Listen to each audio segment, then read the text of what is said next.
It may not seem like it at first, but this slight bend in the tracks in Toledo, Ohio is extremely significant. You see, once westbound trains round this curve, they won't encounter another curve for 67 miles. That's right, these tracks head absolutely dead straight without the slightest bend to the left or right, all the way from Toledo, Ohio to Butler, Indiana, making this the longest section of straight, double-track railroad in the world. This isn't some small, insignificant rail line either. This is part of Norfolk Southern's busy Chicago line. This section of straight track has always fascinated me. So recently, my dad, brother, and I decided to take a few days to travel the entire 67-mile stretch, one town at a time. We wanted to take advantage of the last few warm days in October.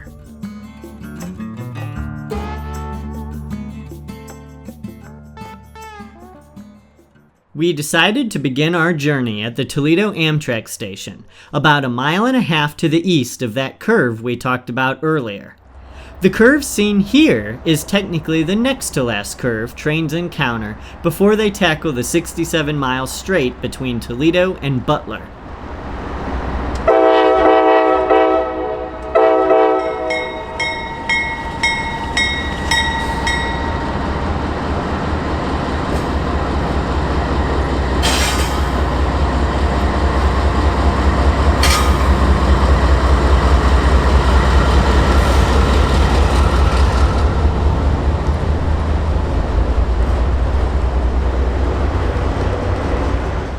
Toledo is serviced by Amtrak's Lakeshore Limited and Capital Limited. Usually, if you want to see an Amtrak train at the Toledo station, you have to either get up really early in the morning or stay up late at night. But today, the Lakeshore Limited is running about 5 hours behind schedule, so we decided to catch it at the station before beginning our journey west. In addition to catching the train during daylight hours, we were pleasantly surprised to see Engine 145, the Phase 3 Heritage Unit, on today's train.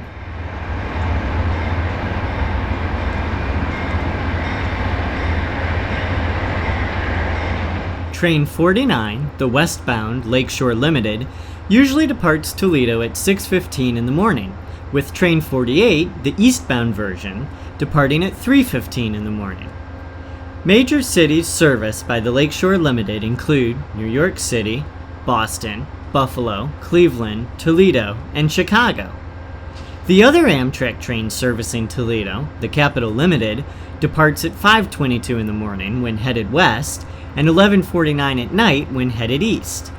Major cities serviced by the Capital Limited include Washington, D.C., Pittsburgh, Cleveland, Toledo, and Chicago.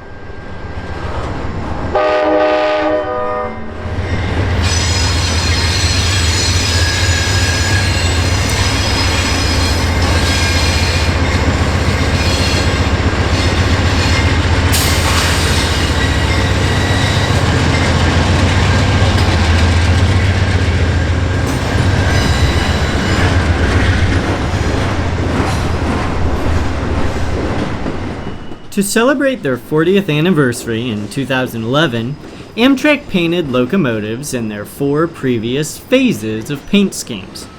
Locomotive 145, seen riding in the second position on this train, is painted in the Phase 3 Heritage paint scheme, an immediately recognizable paint scheme to most rail fans.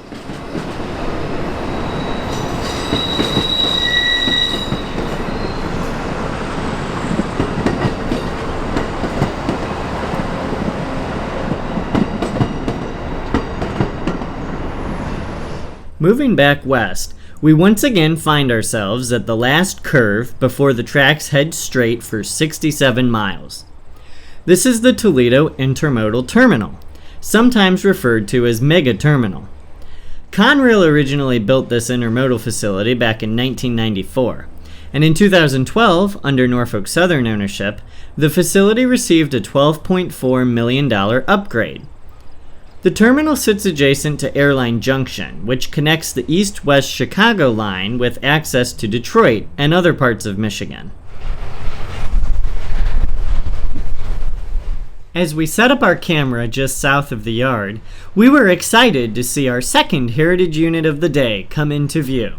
This time, it was the Virginian Heritage Unit, riding proudly on 23K, a daily intermodal train that travels west from Mechanicville, New York to Chicago, Illinois.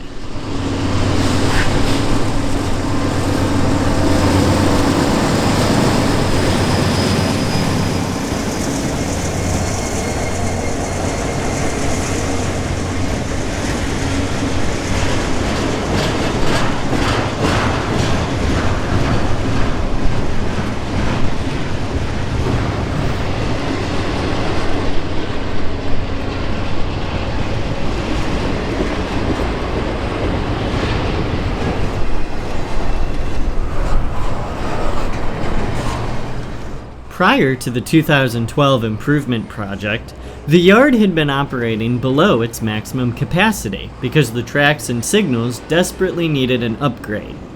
The $12.4 million project was actually funded primarily through federal and state grants, in an effort to solidify Toledo's place as a transportation hub. The project added new tracks, switches, and signals to the yard to streamline access to the terminal. Before the 2012 upgrades, the terminal was averaging around 175 container lifts per day, and the hope was to double that number moving forward.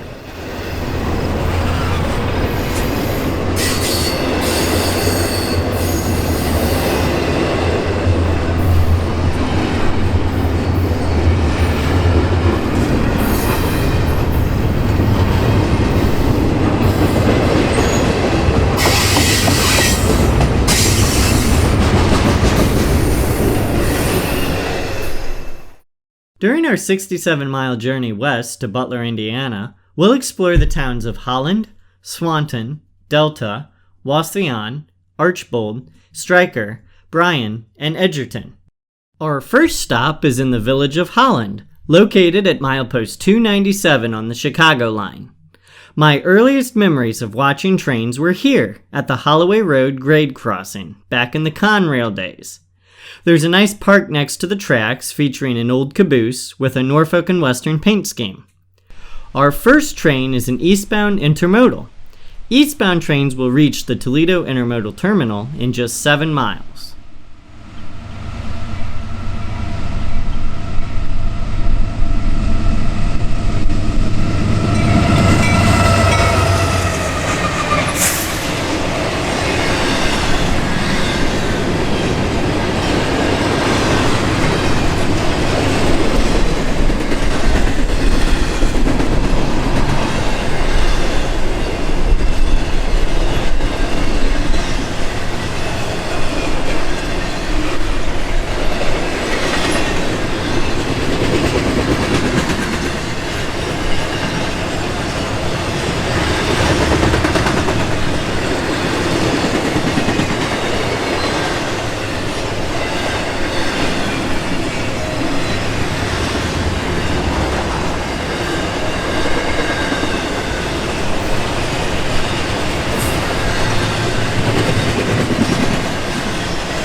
You may have noticed that the Holloway Road grade crossing is a quiet zone, where trains are not allowed to sound their horn. In 2018, the Village of Holland completed the $76,000 project permitting trains to pass through the village quietly. The project included several safety enhancements, such as new road signage, a raised curb in the center of the road to prevent vehicles from going around the gates, and a system to alert engineers if the gates are not working.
We decided to continue our journey by moving 9 miles west to the town of Swanton.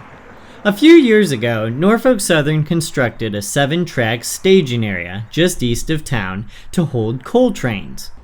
The staging area includes 4 through sidings, long enough to hold 130-car coal trains, as well as 3 dead-end sidings. Out here, it's easy to see trains coming from miles away.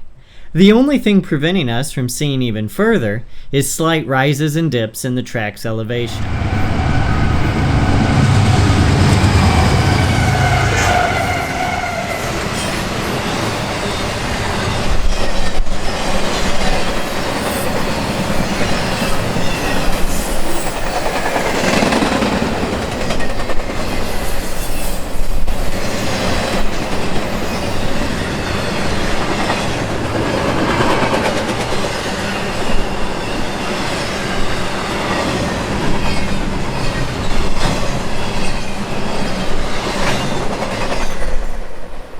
Since I was a young child, Swanton's Pilliod Park has always been one of my favorite places to watch trains.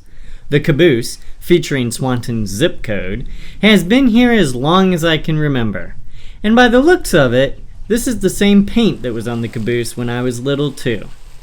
The park's walking trail, fountain, and picnic tables all make the park popular among the local residents.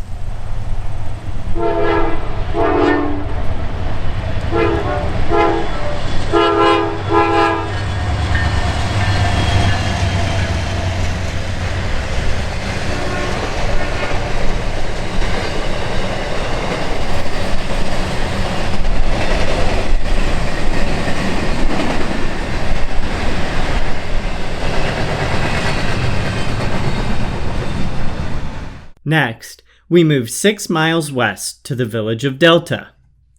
Located at milepost 312, Delta has a population of just over 3,000 residents. The old New York Central Station has seen better days. As far as I can tell, the building is now being used as a maintenance-of-way base. Our first train, a westbound mixed freight, begins to peek its nose just high enough to come into view.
About 30 minutes later, an eastbound appears on the horizon. A green signal indicates that the train is clear to continue its journey east on Track 1. The overpass seen in the distance is the Indiana and Ohio Railway, which operates 512 miles of track in Ohio, 21 miles in Michigan, and 10 miles in Indiana.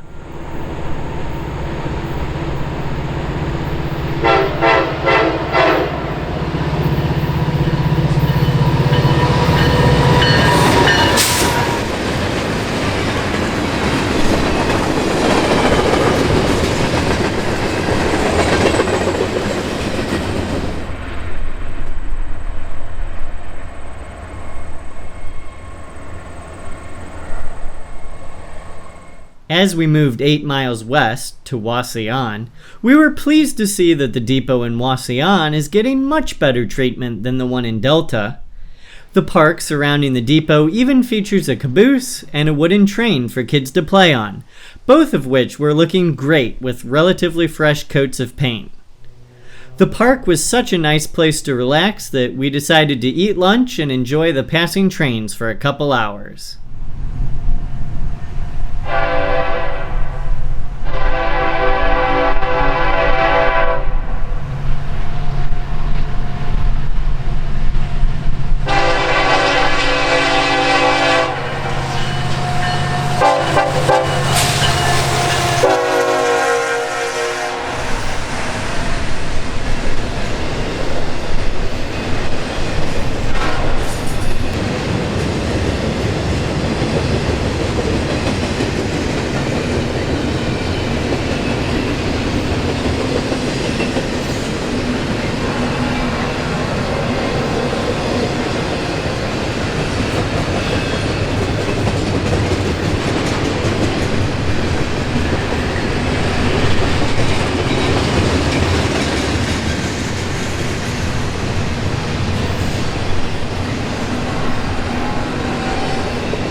Just 15 minutes later, a green signal indicated that another westbound was on its way.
About 40 minutes later, yet another westbound made an appearance.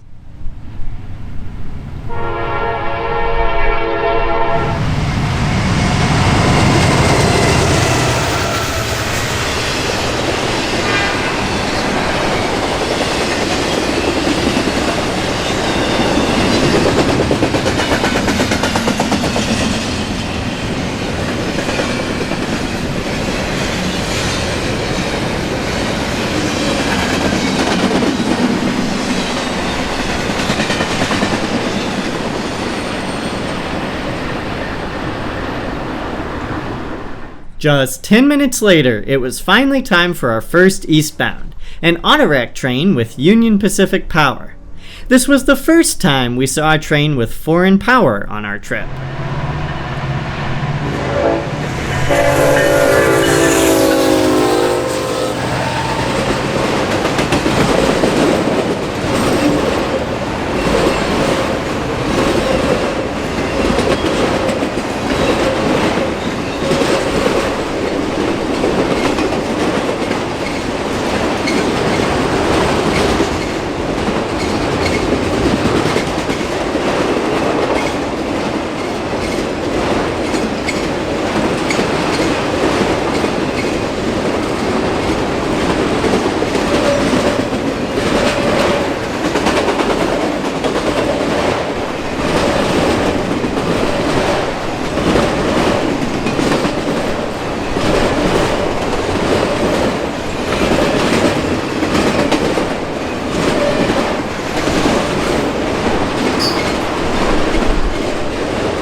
Our final train in Wauseon would be a westbound mixed freight.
Archbold, Ohio sits at milepost 329 on the Chicago line, 9 miles west of Wauseon.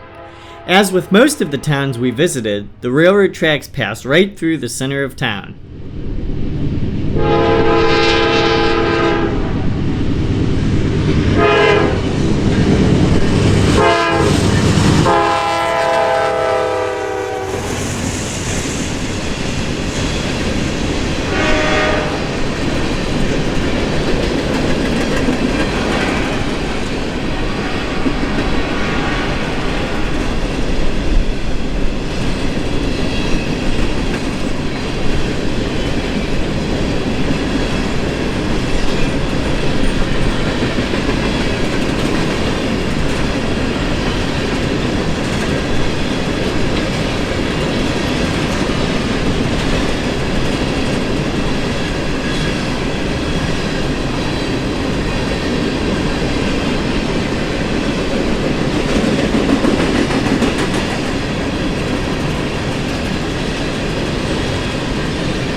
The next morning, we resumed our journey west by visiting the Village of Stryker, located at milepost 334, 15 miles west of Archbold. Like Wauseon, Stryker has a well-maintained depot that proudly serves as a reminder of the community's history. During our trip, we were always pleased to see towns that kept their old station well-maintained. Our first train of the day would be an eastbound intermodal.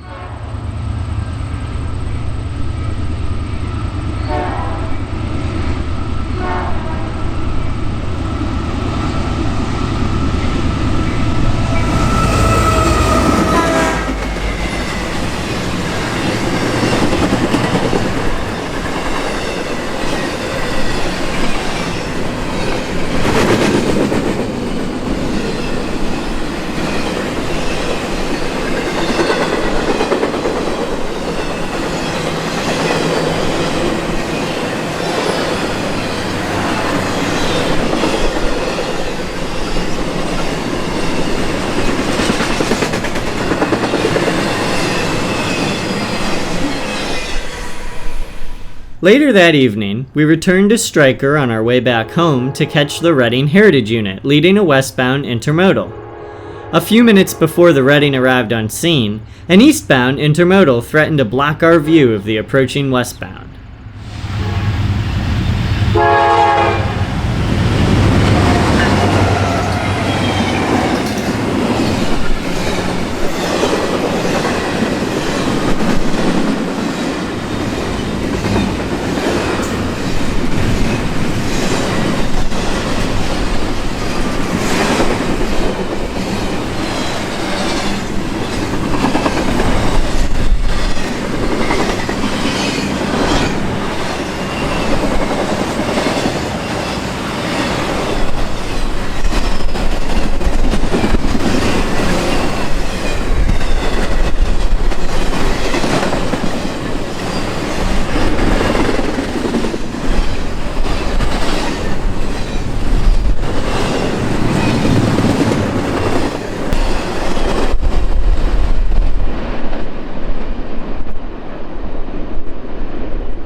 Once the eastbound cleared, the Reading Heritage Unit came into view. We were glad that we didn't miss it. Luckily, the train had been slowed by a yellow signal.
Bryan, Ohio is located at milepost 342, 8 miles west of Stryker and 54 miles west of Toledo. The Amtrak station in Bryan was the second and final Amtrak station we would see during our trip from Toledo to Butler. A historical marker next to the station officially claims this to be the longest multi-track section of straight railway line in the world. The historical marker also tells a fascinating story about the time the New York Central Railroad attempted to begin high-speed passenger rail service by strapping 2 jet engines to a train. More on that in just a moment.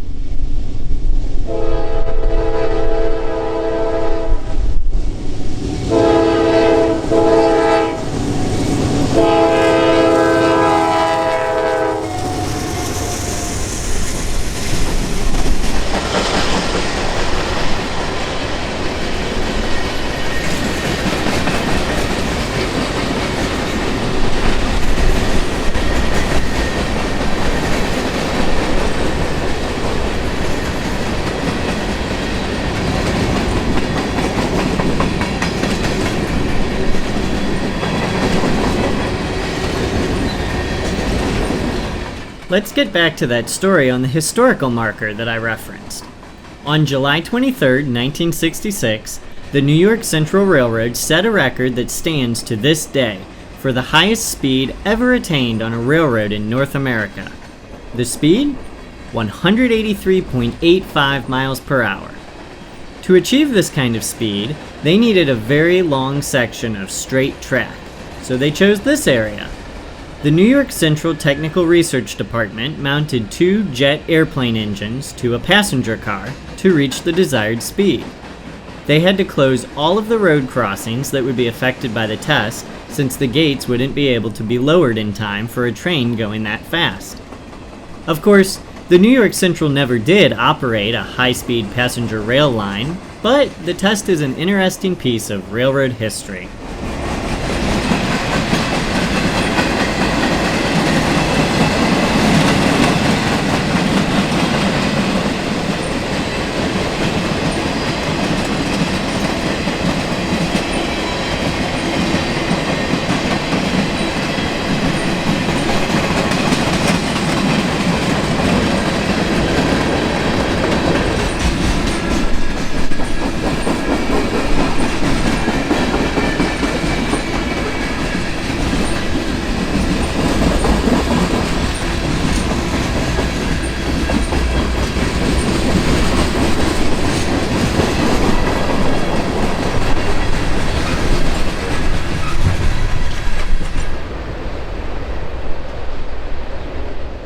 This would be the last train we saw for the next 2.5 hours, so needless to say, we decided to move on down the line. Our next stop was in Edgerton, located at milepost 252, 10 miles west of Bryan. We couldn't have picked a better place to wait for a train, because unbeknownst to us, Edgerton just so happened to have a classic car show the day we visited. The car show made time fly by, and before we knew it, we were back in business with an eastbound appearing in the distance.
highway seen to the right of the tracks is US Route 6, which parallels the railroad all the way from Edgerton to Butler.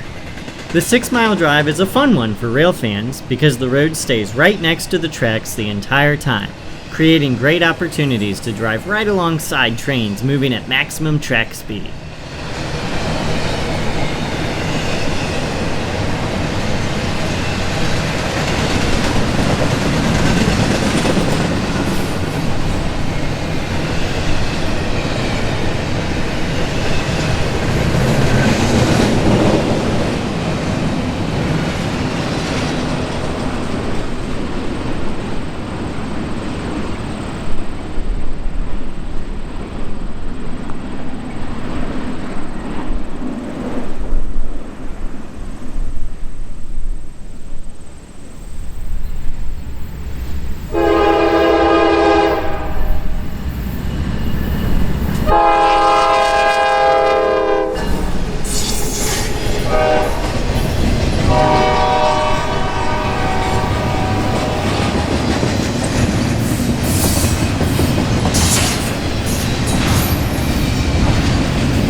Before we got to our final destination in Butler, we decided to stop at the Ohio-Indiana state line, right off US 6. Here, an old stone marker and metal sign signal the state line for passing trains, like this westbound racing its way into Indiana.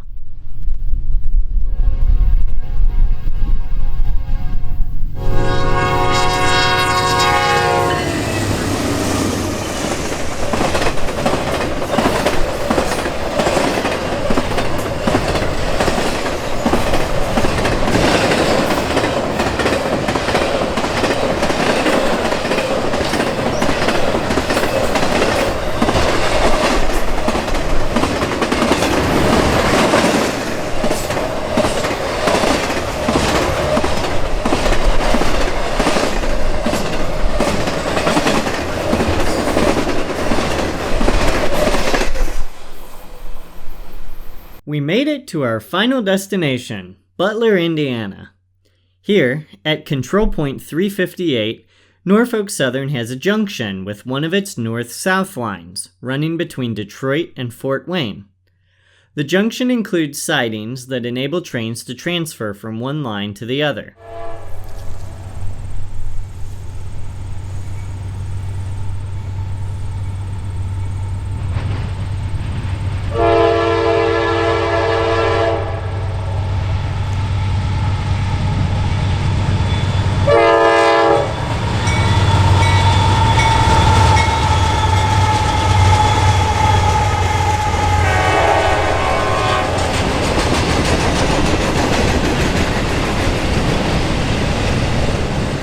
Take a look at what's in front of the train. And no, you don't need to adjust your screen. As westbound trains arrive in Butler, they finally come to the first curve they will have encountered for 67 miles, ending their journey across the longest section of straight, double-track railroad in the world.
About 25 minutes later, we were excited to hear a train coming from the south. And we were even more excited when we saw it would be connecting onto the Chicago line to head east toward Ohio.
This brings us to the end of our journey.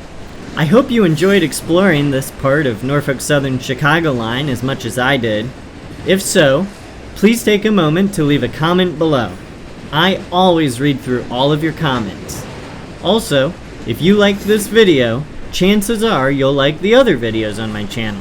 So take a moment to subscribe and click the little bell icon to turn on notifications so you don't miss out when I post a new video. Until next time, happy rail fanning.